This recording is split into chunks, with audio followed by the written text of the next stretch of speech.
امام صاحب نماز پڑھاتے ہیں، اب وہ بشر ہے، انسان ہے، بعض اوقات غلطی ہو جاتی ہے، توجہ نہیں رہتی.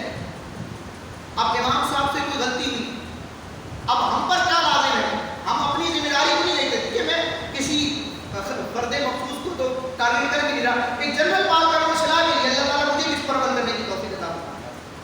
وہ جس کو کہتے ہیں نا چوری اوپر سے سینہ چوری، آپ نے دیکھا وہ مساجد میں عام طور پر یہ معاملہ ہوتا ہے، نماز کے دوران کوئی غلطی ہو گئی، اب نماز جیسے تیسے امام صاحب نے اپنی دانش کے مطابق مکمل کی، سجدہ صاحب لازم کا کر لیا، واجب الادا یا فرض الادا کی نماز پڑھا دی.